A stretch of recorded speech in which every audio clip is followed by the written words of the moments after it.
That's, one thing. But like, what about personalities? Yes.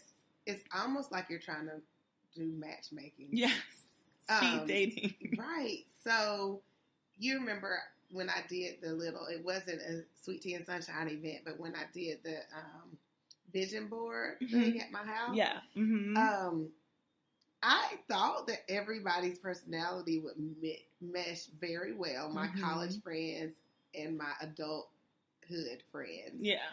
And it was just a little awkward. Like, it was very... all of you are good people. All of you are loving. Y'all all have the same type of fundamental background. Mm-hmm. But it was just still very separate. It was very segregated.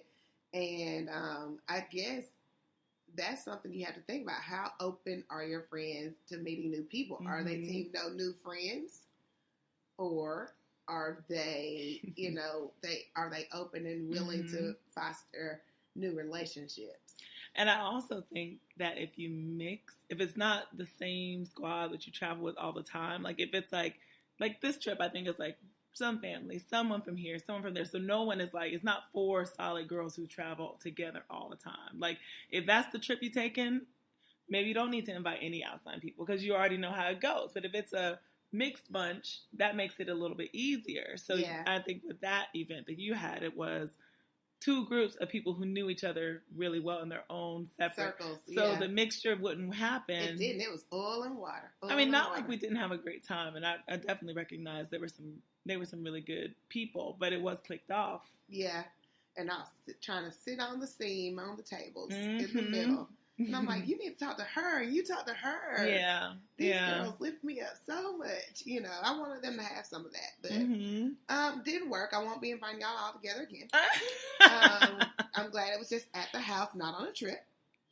That may have made it even better, though, because we would have been forced to kind of really do. Because it would have been a longer time together. Yeah.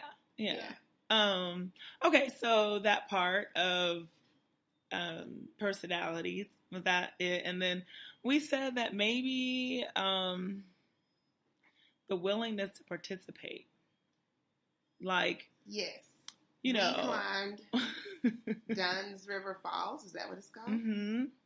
And we went. There were several exits, but we went all the way to the top. Yeah, everyone. No one was feeling like they couldn't do it. No one was looking like defeated. From the outside. Everybody was so determined. Everyone was determined. We all celebrated. It was a great thing at the end. Another thing is, we went to Kingston. Yep. Not the cleanest place, so people weren't saying, "Oh, look at this." That it wasn't. There was no judgment. Everyone was in it for the experience. So if you're not very open-minded, you might not get invited on a trip. Well. That what you're saying? I mean, as far as I'm concerned, like, I don't want to have to open your mind to new experiences when we're going on a trip and we're out of the country. Like, I feel like everyone who comes would be ready to experience what the country has to offer. Mm-hmm. Otherwise, we would just stay in the United States. However, that's one of the litmus tests, Mm-hmm. How willing is this person to experience new things? Something new.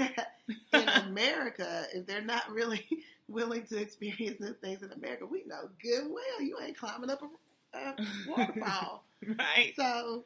Right. That's so true. Yeah.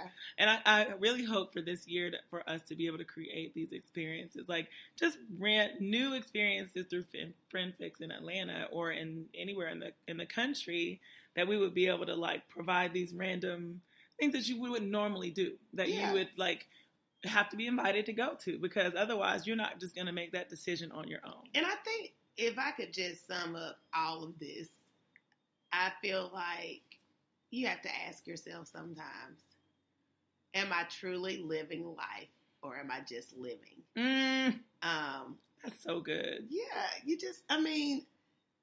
if I'm going to be in the room all the time, like, what am I here for? What are you doing? Like, why am I really on this earth? I just hope people think about that. And it could be, you're trying a new workout class. You don't ever work out, but I'm going to start doing these workout classes. Like, it could be something as simple as that. Absolutely. Anything that makes your heart go pitter-pat, you know? Right. Like, that was pretty exhilarating, climbing up some rushing falls. I mean, it was exhilarating going to the Bob Marley Museum. Like, it didn't even have to be any physical activity. Whatever opens your mind and gives you something, some piece of life. And that's what I just, as I get older, I worry about people who never do anything. Because what are you doing? Yeah.